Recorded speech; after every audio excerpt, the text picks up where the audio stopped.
للمتقين والصلاة والسلام على أشرف الأنبياء والمرسلين وعلى آله وصحبه أجمعين أما بعد فأعوذ بالله من الشيطان الرجيم بسم الله الرحمن الرحيم وما آتاكم الرسول فخذوه وما نهاكم عنه فانتهوا وقال سبحانه وتعالى لقد كان لكم في رسول الله أسوة حسنة صدق الله مولانا العلي العظيم إن الله وملائكته يصلون على النبي يا أيها الذين آمنوا صلوا عليه وسلموا تسليما اللهم صل على سيدنا ومولانا محمد معدن الجود والكرم وآله الكرام والصحابة العظام وابن الكريم الغوث العظم الجيلاني وحزبه وبارك وسلم. Inshallah, we will continue with hadith number 1247 on the topic of al-khitan, circumcision. So let's read a few hadith in relation to this topic, and then what should we do when a child is born, the etiquettes, the adab and the sunnah method that's been mentioned in the hadith of the Messenger sallallahu alaihi wasallam. Bismillah ar-Rahman ar-Rahim. Babul lahwi fil khitan. So, khatne ke mauke par khel kood. So, to have times of entertainment and joy during a circumcision or after a circumcision procedure. حدثنا أسبغ قال أخبرني ابن وهب قال أخبرني عمرو أن بكيرا حدثه أن أم علقمة أخبرته أن بنات أخي عائشة رضي الله تعالى عنها اختتنا أو ختنا فقيل لعائشة رضي الله تعالى عنها ألا ندعو لهن من يلهيهن قالت بلى فأرسلت إلى عدي فأتاهن فمرت عائشة في البيت فرأته يتغنى ويحرك رأسه طربا وكان ذا شعر كثير فقالت أف شيطان أخرجوه أخرجوه. Sayyidatuna Ummi Alqama radiyallahu ta'ala anha reports वो फरमाती हैं कि सैयदतुना आयशा सिद्दीक़ा रदियल्लाहु तआला अन्हा के भतीजियों का खतना कराया गया. Now I did explain this before. When we say khitan in relation to girls, it does not mean the same circumcision procedure that is done on boys. There is a different procedure. It's actually just pressing the skin. There is no surgery as per se that's done on them. So we should bear that in mind, with all the obviously controversy and that lies in that issue. Okay, so this is how we need to remember this. So Sayyidina Aisha Siddiqa radiallahu ta'ala anha, her nieces had khafad done on them. So Sayyidina Aisha Siddiqa radiallahu ta'ala anha was asked, shall we not call someone to entertain them? Because they felt, because obviously after a circumcision procedure, there's a lot of pain. The child feels the pain. And even if you're there, parents witnessing a circumcision, they will probably witness the screaming of a child. So it's a painful procedure. So they asked, shall we not invite someone to distract them, to kind of instill a bit of happiness in their hearts? So she replied, yes. Call someone. So they called Adi, and Adi went to the girls and he began to sing. And he had a lot of hair. He had very long hair, and he was shaking his head, moving his head in rapture with the songs that he was singing. And he was a man he had very long hair. So Sayyidina Aisha Siddiqa radiallahu ta'ala anha was outside. She went past and she said, yani, uff, yani, as an exclamation of pity and regret. This is Satan. Take him out, take him out. And his appearance was like someone singing and someone shaking his head in rapture. He said, this is a Satan, take him out of the house. If you want to entertain the children, entertain them in a permissible manner, not in a manner in which this guy is doing it. Okay. So anyhow, Babu Da'wati Dhimmi, attending the food feast of a dhimmi. Who is a dhimmi? A dhimmi is a kafir, non-Muslim living under the Islamic rule and who pays a poll tax, Islamic poll tax levied on the kuffar to grant them safety and security under the Islamic law. Isko dhimmi kaha jata hai. حدثنا حمد بن خالد قال حدثنا محمد بن إسحاق عن نافع عن أسلم مولى عمر رضي الله تعالى عنهم أجمعين قال لما قدمنا مع عمر بن الخطاب رضي الله تعالى عن الشام أتاه الدهقان قال يا أمير المؤمنين إني قد صنعت لك طعاما فأحب أن تأتيني بأشراف من معك فإنه أقوى لي في عملي وأشرف لي. قال إنا لا نستطيع أن ندخل كنائسكم هذه مع السور التي فيها. Hazrat Umar radiallahu ta'ala said, Umar ibn Khattab's emancipated slave Sayyiduna Aslam radiallahu reports that we went with Sayyidina Umar radiallahu ta'ala to Jerusalem, Palestine, and there a dihqan means जिसको किसान कहा जाता है, farmer, their chief, उसका जो वो चौधरी होता है, leader होता है किसानों का, उसको dihqan कहा जाता है. So the chief of the farmers or the peasants who was a dhimmi from Ahlul Dhimma, because obviously the Muslims had gained control of Al-Quds al-Sharif, and may Allah subhanahu wa ta'ala liberate it, inshallah azza wa jal. And he came to say Amir al-Mu'mineen, said Umar ibn Khattab radiallahu anhu, and said, "Oh Amir al-Mu'mineen," he said, "Oh leader of the faithful, I have prepared some food, so please invite the leaders and the nobles and the chiefs. It will be an act which will strengthen me, and it will be something that I hold quite dear to myself. It will be an act of nobility from myself."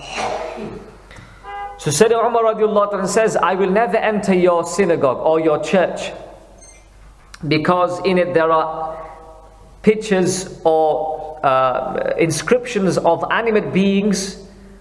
For example, obviously they're fabricated pictures of whatever they call Jesus or whatever they call as Mary, and obviously na'udhu billah, the Trinity, and they have portrayed that in image form." So he said, "By Allah, we cannot enter your churches whilst you have those pictures inside your churches." Okay, so we will not attend your food feast. This was Sayyidina Umar ibn Khattab radiallahu anhu, showing us a distinct line between the limits in terms of going to non-Muslims or attending non-Muslim fests. Now, na'udhu billah min dhalik, we have certain scholars who actually invite Christians in the mosques to celebrate Christmas, and they cut cakes inside the masjid. Iyadan billah. May Allah protect the ummah, and may Allah subhanahu wa ta'ala grant us steadfastness upon the aqeedah of the Ahlul Sunnati wal Jama'ah, inshallah. Babu Khitan al-Ima, this hadith came before. I'm just going to read the Arabic and then the Mafhum, inshallah azza wa jal. حدثنا موسى قال حدثنا عبد الواحد بن زياد قال حدثنا عجوز من أهل الكوفة جدة علي بن غراب قالت حدثتني المهاجر قالت سبيت وجواري من الروم فعرض علينا عثمان الإسلام فلم يسلم منا غيري وغير أخرى فقال أخفضوهما وطهروهما فكنت أخدم عثمان رضي الله تعالى. This hadith was also mentioned with a different chain, well actually a similar chain, نحوه, hadith number 1245. This is hadith number 1249. Sayyidatuna al-Muhajir radiallahu anha mentions that I and a few other slave girls were captured from Byzantine, and they were brought to Uthman radiallahu anhu. He presented us with Islam. Only myself and another person embraced Islam, so he then commanded us to have our skin being pressed, khafad, not the circumcision. This is a different procedure, as I mentioned to you before.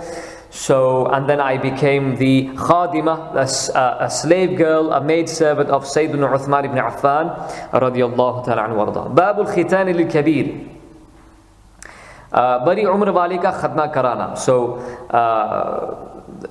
someone from an old age, or an elderly person, having circumcision done. حدثنا سليمان بن حرب قال حدثنا حماد بن زيد عن يحيى بن سعيد عن سعيد بن المسيب عن أبي هريرة رضي الله تعالى عنه وعن مجمعين قال اختتن إبراهيم عليه الصلاة والسلام وهو ابن 20 و100 ثم عاش بعد ذلك 80 سنة. قال سعيد إبراهيم عليه السلام أول من اختتن وأول من أضاف وأول من قص الشارب وأول من قص الظفر وأول من شاب. فقال يا رب ما هذا؟ قال وقار. قال يا رب زدني وقارا. Sayyiduna Abu Hurairah reports that Sayyidina Ibrahim alayhi salam had circumcision done on him when he reached the age of 120, and he physically lived after that for 80 years. This is one narration, but the Sahih narration is that his khitan والسلام, happened at the age of 80, and he did it himself because he had the prophetic strength to do so. Otherwise, the ruling is that if someone didn't have khatna done at a young age, then it is not fard upon them to do it.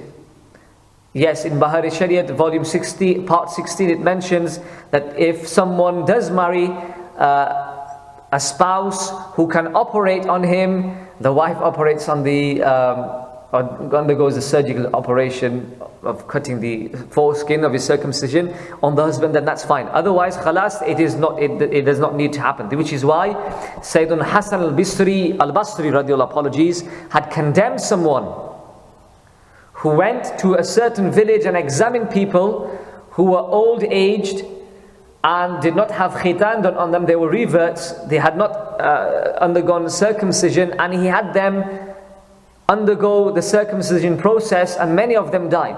Many of them passed away. So he condemned this act. He said it was not fard. When in the time of the Prophet ﷺ, reverts used to embrace Islam, the Prophet never used to have this examination done and used to command them to do khitan. So that comes later on. Anyhow, so Ibrahim a.s. had the khatna done when he was 120 years of age. The soundest opinion was that he was at the age of 80, and he physically lived thereafter on this earth for 80 years thereafter. Whereas obviously we know every prophet of Allah subhanahu wa ta'ala is hayyun yurzaq, is hayyun tariyun. They are alive in their blessed mazar sharifs, and they are given sustenance by Allah subhanahu wa ta'ala. So Sayyidina Sa'id ibn Musayyib says, rahimahullah wa radiyallahu ta'ala, Sayyidina Ibrahim alayhi salam was the first person to have circumcision done.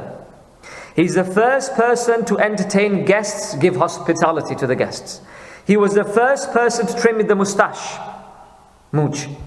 He was the first to trim his nails, and he was the first who noticed grey hair in his beard, safed bad. So when he noticed this, he asked, Ya Rab, what is this? First time he has seen this. Allah subhanahu wa ta'ala says, it is waqar, it is gravity, it is nobility, it is honor, it is izzat. Any respect, honor, reverence. So he said, Oh Allah subhanahu wa ta'ala, increase me in honor, increase me in dignity. Subhanallah. حدثنا محمد قال أخبرنا عبد الله قال أخبرنا معتمر قال حدثني سالم بن أبي الذيال أو أبي الذيال وكان صاحب حديث قال سمعت الحسن يقول أما تعجبون لهذا، يعني مالك بن المنذر عمد إلى شيوخ من أهل كسكر أسلموا ففتشهم فأمر بهم فختنوا وهذا الشتاء فبلغني أن بعضهم مات ولقد أسلم مع رسول الله صلى الله عليه وسلم الرومي والحبشي فما فتشوا عن شيء. The hadith which I just mentioned right now, just before, Sayyiduna Salim ibn Abi Dhayal radiallahu anhu mentions that Sayyiduna Hasan al-Basri radiallahu anhu said to him, aren't you astonished with this man, Malik ibn al-Mundhir, who went to a village of the people of Kaskar, and then he examined them, and he found that, and those that he found of an old age reverts who had not had circumcision done on them, he made them undergo the circumcision process, and it was cold winter, and many of them passed away because they could not. The recovery process was very delayed, and it was obviously it was a painful process, and many of them died. Some of them died, passed away. Whereas many of the companions, they embraced Islam from Abyssinia, from Byzantium, and the Prophet ﷺ did not have them examined and did not order them to have the circumcision done. Okay, so this the hukam. तो हुक्म यही है कि अगरचे बच्चे जब होते हैं, जब बच्चे की पैदाइश हो, तो उस वक्त ज़्यादा मुअक्कद है कि बच्चे का ख़तना कराया जाए.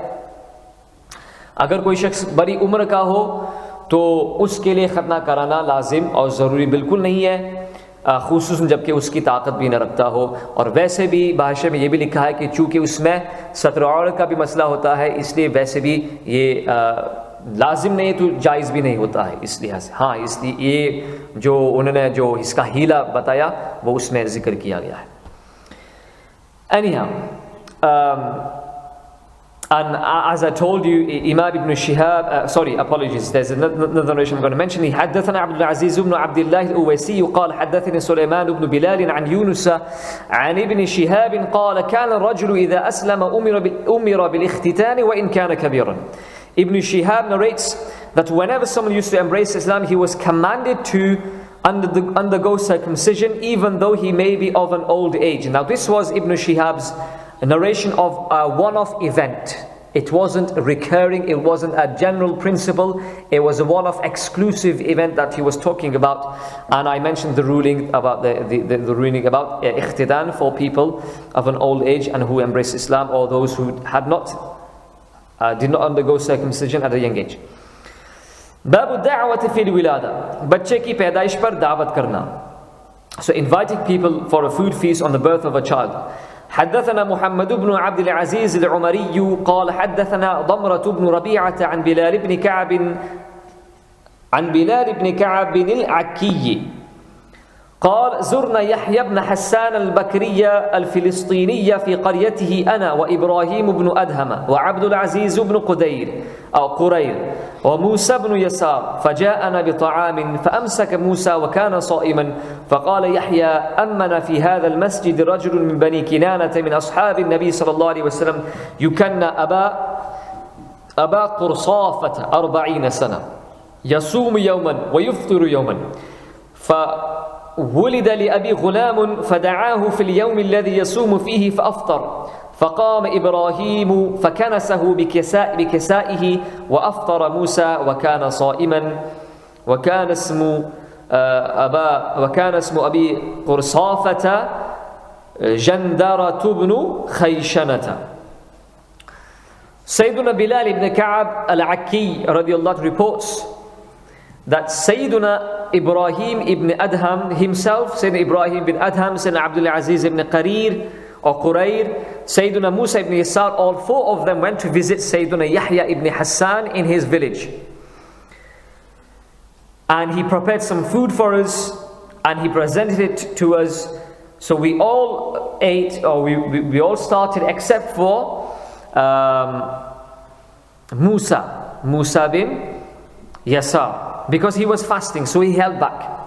So Sayyidina Yahya radiallahu ta'ala anhu, the host, he narrated to us that in this masjid of our village, a companion from the companions of Rasulullah sallallahu alaihi wasallam, whose kunya, technical name was Abu Qursafa, whose actual name, as it mentions later on, was Jandara ibn Khayshana radiallahu ta'ala anhu ardah. He led us in prayer, did imamat for 40 years.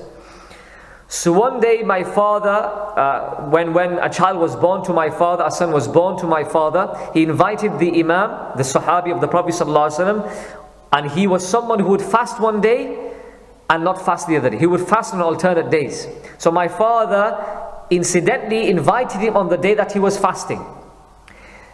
Invited him when? On the birth of a child. So the imam, the sahabi of the Prophet ﷺ came, and he broke his fast and he partook from the meal. Okay?